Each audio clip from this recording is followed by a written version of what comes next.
I just want to point out it's been a pleasure working for Rabbi Garfinkel ever since he hasn't been able to put his foot down. It's really been a lot of fun. The Mezuzah project that we're doing with Project 613 is actually a partnership with an organization called Mezuzah, and I just wanted to show a little bit about them before we start. Mezuzah. It connects. It protects. It reflects our uniqueness. It unites us around shared Jewish values. Inside the Mezuzah, inside our homes, a touch point that brings us together.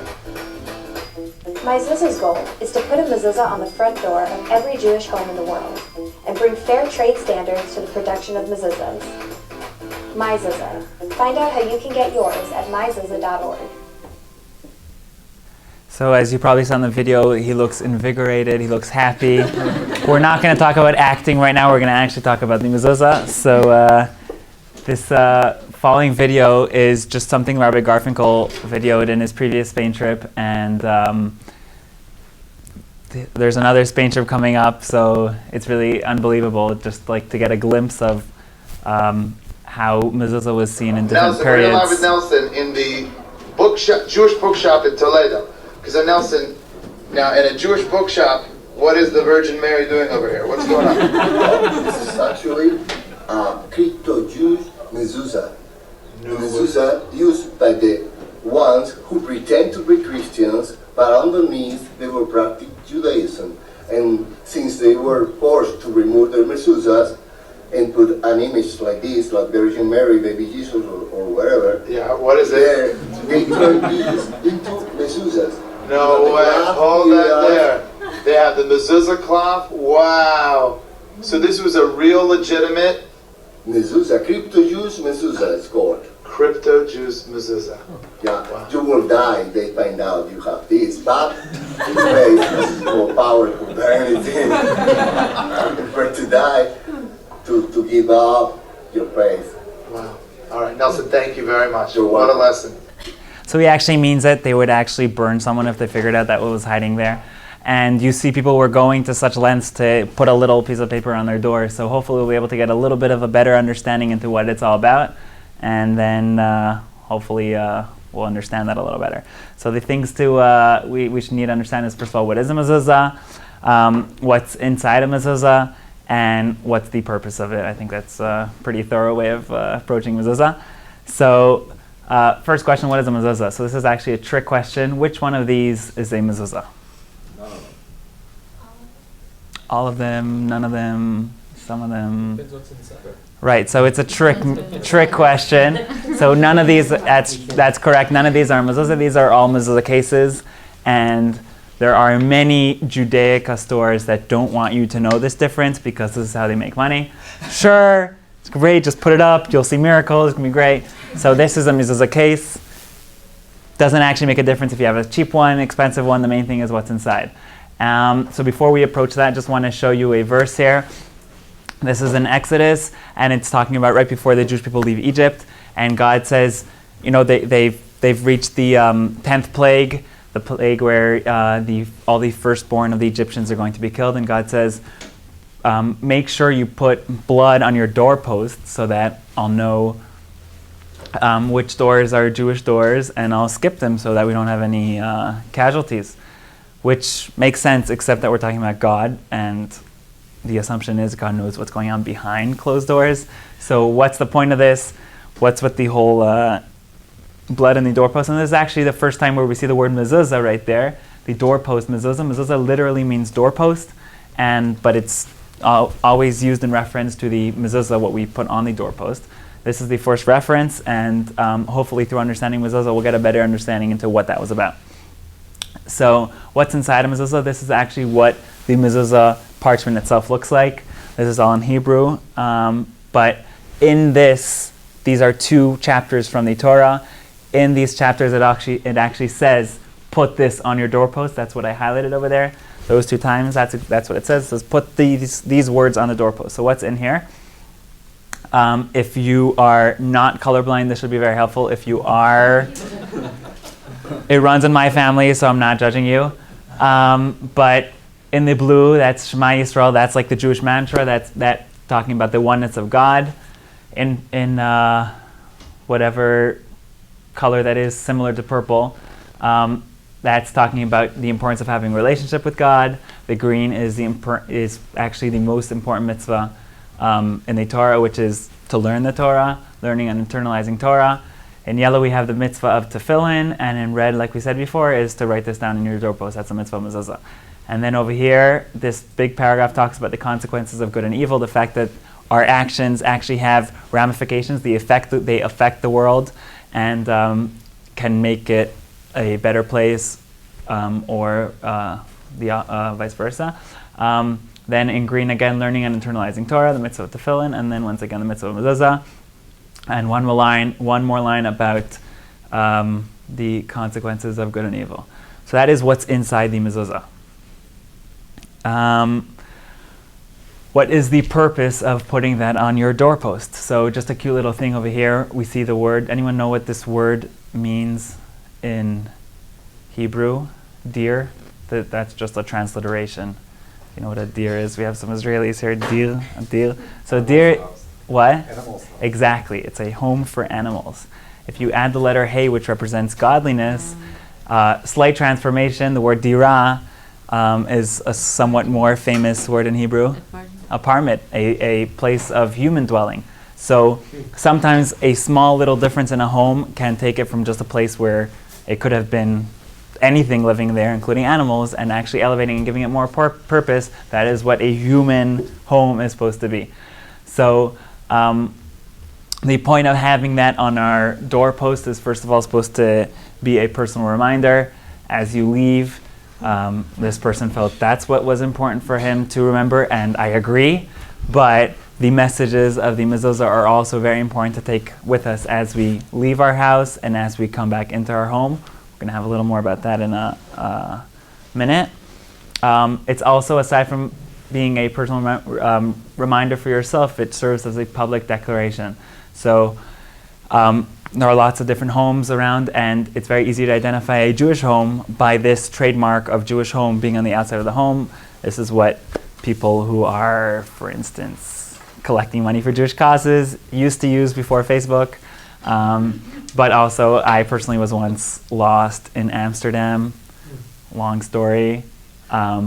Supposed to be at someone's house, wrote it down on my phone, got deleted, just gone on a train, asked people for the Jewish area, asked people for a synagogue, found the synagogue, started looking for homes with a mezuzah, found a home with a mezuzah, knocked on the door, and he said, "I knew you'd make it." I was like, "What?" He's like, "Yeah, come on in." So that was actually how I found my host. Don't try this. But yeah, it was no SIM card, no nothing. This was like, yeah, I mean, got some help from above. But if you're proud of who you are, then having that is actually a public declaration. I am Jewish and I'm proud of it.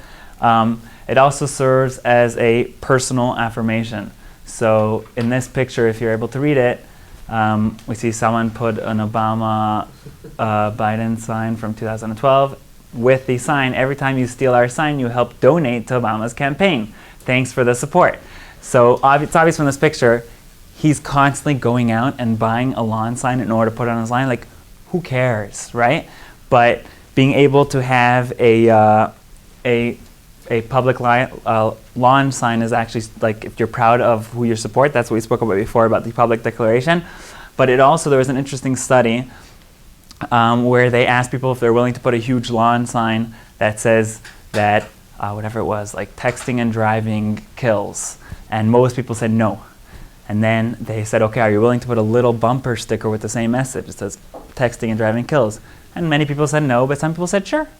And then they went back to that same group that had put that bumper sticker a few months later, and they said, we have a question, do you mind if we put a huge lawn sign with that message, texting kills? And many of them said, sure, go ahead. And it's interesting, they were the same people who were asked earlier if they'd be willing to do it, and they said, no way, why do I want that on my lawn? But once they had it on their car and they were driving around with that message, it suddenly became their own message. It's like, yeah, texting kills, yeah, for sure. And it becomes something that they always knew to be true, but once it was something that they were displaying, it became a personal affirmation for them.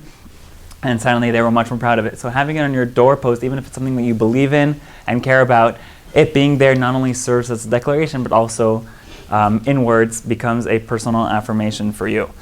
The more famous advantage of a mezuzah is its protection. In this picture you can see the Iron Dome in Israel, which is a cool technology for shooting down missiles coming from Gaza. As I was dating my wife, we had the romantic sounds of Iron Dome booms, which are much more prettier than bad missiles. Like, is that a good boom or a bad boom? Will you marry me? It was very nice. So this is how most people think of the mitzvah mezuzah. It has this like superpower thing that it's shooting down all these evil spirits. We tend not to like to say those kinds of things, really. As with most things in life, there are no shortcuts. So actually taking the messages of the mezuzah and making them part of your home is what the actual protection is. And there are many stories of people who see this to be true in their own lives, where they actually have a kosher mezuzah and they internalize it and they see amazing things. It's also the traditional symbol of a Jewish home. If you happen to, which I highly recommend, join the Spain trip, you'll see, and you can go in lots of different places around Europe, places that haven't had Jews for many, many years, because there was an ancient custom in all parts of the world to accept the Jews for some time and then kick them out. So you can go to all these places where supposedly there's no trace of Jewish life, but you'll always see this traditional symbol of, yeah, here there was a Jew once. This is what Jewish homes always looked like. This is what they should continue looking like. These are in, I don't remember where, sorry. These are, I think, in Krakow. And not sure, I can't remember, put these pictures together a while ago. But these are places that do not have any Jews. But if you know what you're looking for, you will find, no matter where you go, here was a Jew, and that's what Jewish homes always looked like. So here's a little bit of an exercise. I want you to take a look at this picture. This is Madison Square Garden. And try to imagine that you had a home that was on one of these storefronts. It was a big storefront with no wall, no door, and you're walking outside in the street, in the busy street, and then you take one step in, and that is your home, and that's where your couch is, that's your living room. And try to picture yourself sitting in that room and try to feel and imagine what that feels like. So, does anyone have any words that come to mind to describe that feeling? You can say comfortable, weird, exposed, unsafe, safe. Really? Okay. Any other? Sorry. So the home is like There's no walls, no door. You take this is the street. Take a step to the right, and that is your couch in your living room. Stressful. Okay. There's no wrong answers. Vulnerable. Exposed. So it's very important that there should be a threshold between your own personal space and the public sphere, and it's very important to be mindful and aware of that threshold, because the world is a crazy place. No matter which period in history you happen to live in, there's always going to be something going on outside that you don't believe in and that's against your personal beliefs. And if you just ignore the fact that you have your own personal beliefs and then there's the entire world around you, and you just let yourself be enveloped in everything around you, then there won't be this healthy balance between what you believe in and what the street believes in. And that's exactly what the mitzvah of mezuzah is supposed to do. It's supposed to take that threshold between your own personal space and the world outside and say, okay, now you are about to leave. Don't just walk out half asleep. There's a change happening here. There's your own personal home, and then there's the outside world, and you're about to cross that threshold. And remember to take with you what you believe in. Remember, that is who you are. That is your own personal identity. And take that outside, and don't just disappear in the outside world. And the same thing is when you come home from work, when you come back in from the busy street, you have to remember, okay, I'm crossing a threshold.